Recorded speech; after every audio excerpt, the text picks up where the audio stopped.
actually is part of the Young Center in Houston. And he has written many books. You may have read some of them. And this is a quote from him that I like very much. James Hollis writes, "The summons," and he means of difficult circumstances in life or of our own depression or anxiety, "is to respond from the depth of one's being and risk giving the soul what it always wants, which is a larger life." So when we meet those circumstances in life, whether we see them as inside ourselves or outside ourselves, but those things that seem to stop us, rather than that being life against us, it really is simply an opportunity to hear that our own very own soul, our very own spirit, is calling us to live larger. So when we find ourselves in that Linus Lucy tug, instead of getting lost in the frustration and lost in the drama, which I know nobody here does, of course I don't ever get lost in the drama. Instead of doing that, we can begin to tune in and say, oh, that's an invitation. That's an invitation. I wonder what larger life my soul is calling me to. And we start the dialogue, and that's how we grow. That's how we expand. Just as this is true for us as individuals, it's true for spiritual communities.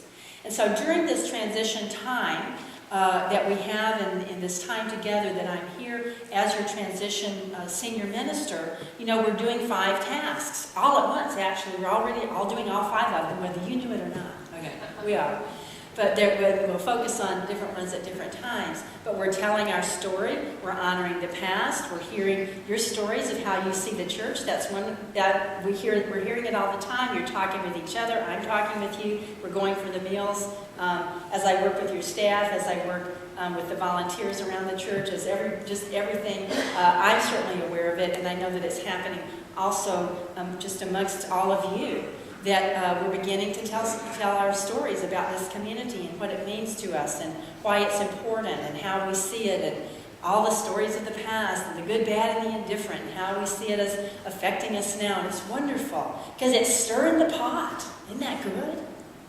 Say yeah. I don't know. Okay, it is good. It's good stuff. And as we're doing that, what's happening is that we're also beginning to address that second task, which is finding out this ministry's identity. A vision and mission statement are wonderful, and you all have a beautiful one that we affirmed today that you did through dialogue create a year or so ago, and it's wonderful. But you know what? A vision and mission statement, now this is one of those shocker things again, so you have to be shocked. Okay. A vision and mission statement really isn't what it's all about. But don't throw it out. Okay. But a vision and mission statement is simply an outer expression of the soul of the community. That's what it's really about, is what is the soul of this community? What is the soul of this community calling you to? And that's what, again, a thing that we'll be looking at as we work through this transition time. One thing that's happening as I am dialoguing with all of you and hearing all the things that you have to say about your community and so forth and what you want for it and how you see it and so forth, do you know that I am, this is another shocker, okay, do you know that I am hearing many, many different opinions? Yes! Isn't that amazing? Yes. About how it was, about what the past was, about, and I love it. I just love it. I thrive on this kind of stuff. Because there'll be people tell me exactly the same story, and one person will say that's the worst thing that ever happened, and another person will say that's the best thing that ever happened.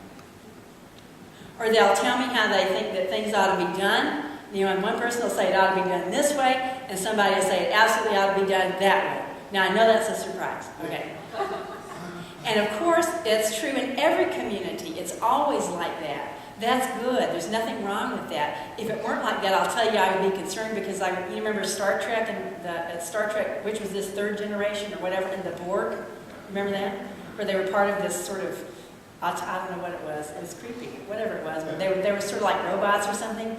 I would be concerned. If everybody here wanted it to be the same, I would be concerned that the Borg had arrived here. So the Borg isn't here. That's the good news. Okay.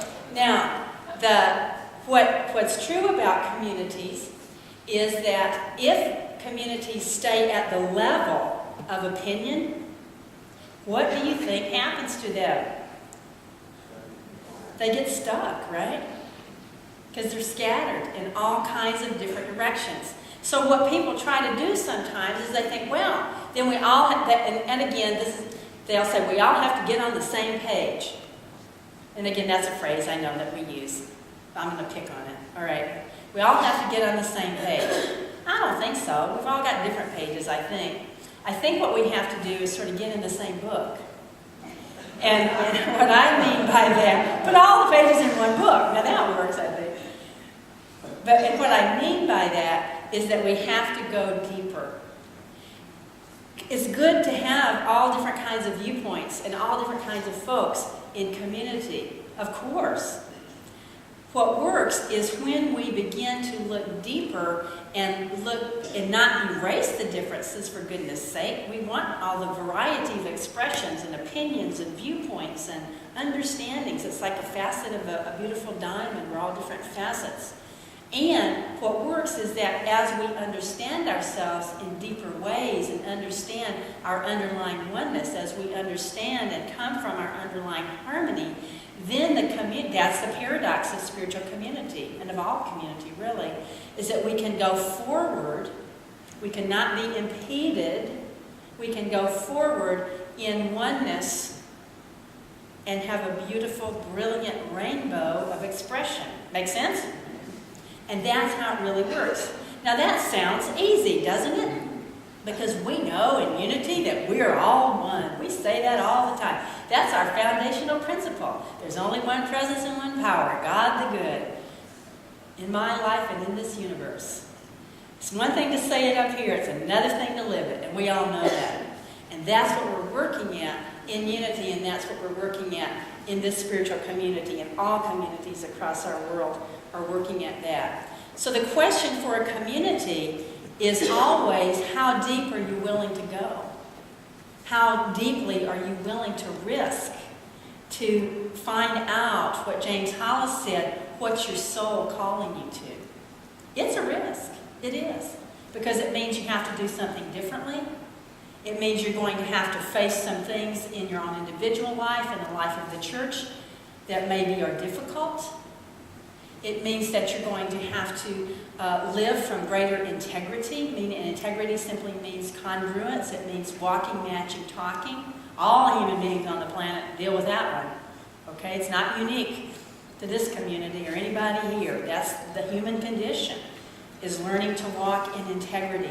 So it's a risk, and it takes some work. And it takes some willingness to dialogue. The only way that a community finds its soul is through dialogue. Dialogue with God, dialogue with oneself, and dialogue with one another. There's a story, and this is a story that Carl Jung used to tell, about a village that was having a drought. And they'd been having a drought for 4 years, and they had spent all of their resources over all of the years bringing in these different rainmakers to come in and do whatever the rainmakers did to try to make it rain. And they brought them in, and they brought them in, and they brought them in, and it didn't rain, and the people didn't change, and nothing happened. And of course, they were getting more and more discouraged because they were getting more and more depleted, and the drought, was still there. So finally, somebody said, well, look, I've heard about this famous rainmaker somewhere else, and so we'll see if we can get him in and see what he can do. So he comes in, and they say, you know what, it hadn't rained for 4 years, our resources are depleted, and he looked around, and he said, okay. And that's all he said. And then he went and pitched a tent, and he disappeared for 4 days. He went into his tent. And they were worried. They thought, we're not getting our money's worth here. This guy's sitting in his tent for 4 days. He didn't come out.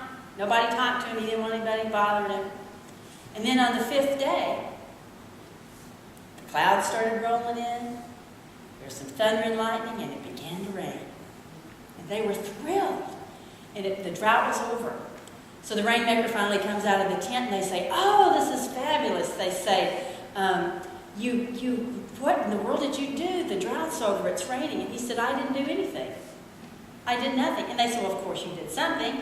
It started raining. And he said, when I came to the village, what I noticed was that everybody was sort of at the level of opinion. And they were depleted, and they were upset. And he said everything was out of harmony. with the divine oneness. So he said, all I did was I went and sat in my tent and I aligned myself with divine oneness. And then I guess it rained. That's really all that it's about. And that rainmaker is in every one of us. It's not about somebody out there. You know, we always think that. Think, oh, there's somebody out there that's going to do it, you know. We all are catalysts for one another. That's the beauty of community. But the rainmaker is inside of us. And so when we address that rainmaker, when we in our own way go into that place where it's not that opinion's bad, it's not we should get rid of it, it's not that the outer's bad, it's just that if we want to live fully, we have to go to source and let that infuse opinion, let that infuse action, let that infuse dialogue. So when we do that, when we go to that place and align ourselves one day at a time, keep growing with divine mind, align ourselves with divine harmony, align ourselves with divine love, align ourselves with divine oneness, what happens is that it begins to rain. That we become fulfilled, that we find that richness in our lives, that we feed our souls, that we hear what our soul is calling us to, and we begin to fulfill it. The scripture that I want to share with you today is from 1 Corinthians. Now here's another fool thing for me. And I've been telling you the page number so you could read along in the Bible. But I found out, every Sunday I get more information. Thank you for telling me. So I found out that not only are there 2 versions of the Bibles there are 3 versions. And also what I found out is that some Bibles, where the pages go all the way straight through from the beginning to the end. But I found out that at least some of these Bibles don't do that they start over again with the page numbers at the Christian Testament. And so you've all been confused. Thank you for being diligent. You've been really looking for these things, but they've been hard to find. So I'm going to quit doing that because just give it up. But thank you for your tolerance and your love and your patience. Okay, but I'll tell you where it is, so maybe you can find it on your own. Okay, this is in 1 Corinthians, if you want to look along. It's in the Christian Testament, or what Christianity has called the New Testament, which means it's in the last half of the Bible. It's past the Gospels, a couple of books. So that's a good roadmap, right? Okay, so this is 1 Corinthians chapter 12, and these are verses 12 and 13. And again, and I read out of chapter 13 last Sunday. This is the letter to the Corinthian church in Corinth from Paul. And again, as we well know, those early churches were always kind of having contention and problems, which is why Paul was visiting them and why he was writing them all these letters. So in this church, they were living at the level of opinion. And so Paul decided to share this thought with them. And obviously it's in a beautiful context, so I do urge you to go home and read the whole thing. It's a beautiful passage. But this is 1 Corinthians 12, verses 12 and 13. For just as the body is one and has many members, and all the members of the body, though many, are one body, so it is with Christ. For in the one Spirit we were all baptized into one body, Jews or Greeks, slaves or free, and we were all made to drink of one Spirit. And he goes on, of course, to talk about how every part of the body is honorable and how every part of the body is good. Now, in the context of the day, they were doing something very radical. What they were doing in these early Christian communities was that they were coming together across social strata, which in that day and age was much more rigid even than in our day and age. And so it was amazing what was happening in these communities. That wasn't a common occurrence in that day, in that time, in that place. And so he was talking about the oneness. We are in one baptism. We are Christians. We are sharing in this experience that we have had of the risen Christ.